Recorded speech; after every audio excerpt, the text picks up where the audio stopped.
বিদ্রোহ করে কি সাফল্যের পথে ফেরানো যাবে ইস্টবেঙ্গলকে? বা ইস্টবেঙ্গলের ব্যর্থতার জন্য কোথাও না কোথাও সমর্থকদেরও দায় থেকে যায় না? হ্যালো বন্ধুরা, welcome back to the channel, welcome to football দুনিয়া। এই ভিডিওতে আমরা আলোচনা করব একটা ছোট্ট বিষয় নিয়ে, এবং যারা ইস্টবেঙ্গল সমর্থকরা রয়েছে তাদেরকে বলবো জাস্ট 2 মিনিট সময় একটু ব্যয় করো, হয়তো অনেক কিছু বুঝতে পারবে।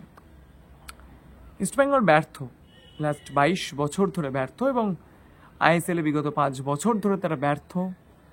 তারা কোনোদিন 9-এর ওপরে উঠতে পারেনি, ব্যর্থ, কমপ্লিটলি ব্যর্থ। এই ব্যর্থতার জন্য এই মুহূর্তে যেটা তৈরি হয়েছে সেটা হচ্ছে সমর্থকদের মধ্যে বিভেদ। এটা হয়, খুব স্বাভাবিক একটা বিষয়, হয়েই থাকে, খারাপ সময় এরকম বিভেদ তৈরি হয়। সমর্থকদের এক অংশ ম্যানেজমেন্টকে সাপোর্ট করবে, এক অংশ ম্যানেজমেন্টের এগেনস্টে যাবে, এবং যেটা হয় আর কি, খারাপ সময় দুপক্ষের মধ্যে একটা সমস্যা। কিন্তু কখনো কি ভেবে দেখেছেন এই যে ইস্টবেঙ্গলের দীর্ঘদিন ধরে ব্যর্থতা, তার পেছনে কিছুটা না কিছুটা দায় আমাদেরও কি থেকে যায় না?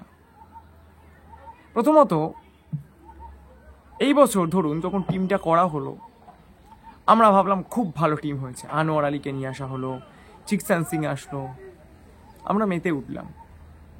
সেই দিন কিন্তু আপনি এই প্রশ্নটা করেননি যে টিমটার ব্যালেন্সটা কি ঠিকঠাক রয়েছে। বা যেদিন দিয়ামান্তাকোস আসলো সেদিন তো আমরা প্রত্যেকে আনন্দে মেতে উঠেছিলাম, সেদিন কিন্তু আপনি ম্যানেজমেন্টকে এই প্রশ্নটা করেননি। দিয়ামান্তাকোস কিন্তু সাফল্য পেয়েছিল আদ্রিয়ান লুনাকে নিয়ে, এই দিয়ামান্তাকোস কি সাফল্য পাবে? বা সেদিন আপনি এই প্রশ্নটাও করেননি দিয়ামান্তাকোস কি খেলার মতো ফিট রয়েছে। আমি যতদূর শুনেছিলাম দিয়ামান্তাকোসকে যারা রিসিভ করতে গিয়েছিলেন তাদের মধ্যে অনেকেরই অবস্থা করুণ হয়ে গিয়েছিল ভিড়ের চাপে। আনোয়ারকে যেদিন আমরা আনতে গেলাম, আমরা মেতে উঠেছিলাম মোহনবাগান থেকে আমরা আনোয়ার আলীকে নিয়ে চলে এসেছি। আমরা কিন্তু কখনোই এটা সেদিনকেও ভেবে দেখিনি আনোয়ার আলী তিনি কি একাই ইস্টবেঙ্গল ডিফেন্সকে নির্ভরতা দিতে পারবেন, নাকি অন্যান্য ইনক্লুশনের দরকার রয়েছে। সেদিন কিন্তু আমরা ভাবিনি। আবার একটা বছর, আবার একটা ব্যর্থতার গল্প। তাহলে কি দাঁড়াচ্ছে ব্যাপারটা? ব্যাপারটা একটা ছোট্ট জায়গায় গিয়ে আটকে থাকছে। সে আটকে থাকাটা হচ্ছে, হ্যাঁ, সমর্থকদেরও কিন্তু দায় রয়েছে, এবং সমর্থকরাও এই গড্ডালিকের প্রবাহে আমরা দীর্ঘদিন ধরে গা ভাসিয়েছি, এবং তার মধ্যে আমিও পড়ি। এখন আমরা সোশ্যাল মিডিয়ায় অনেক কিছু দেখছি, প্রচুর বিদ্রোহ দেখছি, এই হবে ওই হবে, কিন্তু সাপোর্টার্সরা সত্যি কি বাইরে বেরিয়ে এসে বিদ্রোহ করছেন বা বিদ্রোহ করতে চাইছেন? কারণ আজ আমি একটা কথা বলছি, আমি এটা আমাদের প্যানেলের একজন মেম্বার আগের দিন বলছিলেন, আমরা সাপোর্টার্সরা অনেক বেশি ফেসবুক বিদ্রোহতে অনেক বেশি হ্যাবিচুয়েটেড, এবং মাঠে নেবে যে বিদ্রোহটা করতে হয় সেইটাতে হয়তো আমরা অতটাও এখনো পর্যন্ত হ্যাবিচুয়েটেড হয়ে উঠতে পারিনি। প্রশ্নটা অন্য একটা জায়গায়। ব্যাপারটা হচ্ছে, যদি কাউকে বলা হয় যে অমুক জায়গায় গিয়ে আমরা অমুক কিছু করব, অমুক অ্যাক্টিভিটিস করব, যদি 500 জন সেটাতে সাড়া দেয়, তাহলে 5 জনকে শেষ পর্যন্ত মাঠে দিতে পাওয়া যাবে। হয়তো সেক্ষেত্রে বিভিন্ন কাজ বিভিন্ন রকমভাবে আমরা ব্যস্ত,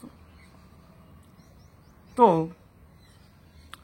হয়তো বিদ্রোহ করে কোনো পরিবর্তন সত্যিই আসা পসিবল নয়। যদি আসতো তাহলে হয়তো ম্যানচেস্টার ইউনাইটেড এতদিনে সাফল্য পেয়ে যেত, তার কারণ ওল্ড ট্রাফোর্ডের সামনে দীর্ঘদিন ধরে বিদ্রোহ হচ্ছে বা ভবিষ্যতেও হবে। তোমাদের কি করণীয়?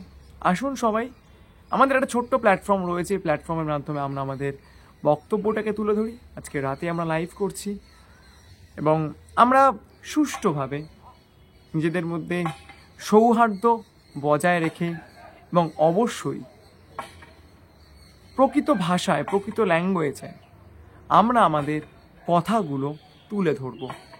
তো প্রশ্ন থাকলো আপনাদের কাছে, আপনারা আসুন ইস্টবেঙ্গলে ব্যর্থতার কারণ খুঁজি এবং শুধুমাত্র ব্যর্থতার কারণ নয়, তার সঙ্গে সঙ্গে ভবিষ্যতে কিভাবে আমরা সাফল্য পেতে পারি সেই নিয়ে সমর্থকদের কি মনে হচ্ছে সেই নিয়ে রাতে আমাদের বিশেষ লাইভ থাকছে। এবং অবশ্যই আপনাদের কি মতামত এই ভিডিওর কমেন্টেও লিখে জানাতে পারেন। তো এই পর্যন্ত ছিল ভিডিওটা। যদি ভিডিওটা ভালো লাগে এবং অবশ্যই আপনাদের গুরুত্বপূর্ণ মতামত কমেন্টে জানাবেন, সাবস্ক্রাইব করবেন, লাইকটা করতে ভুলবেন না। Thank you so much to all of you.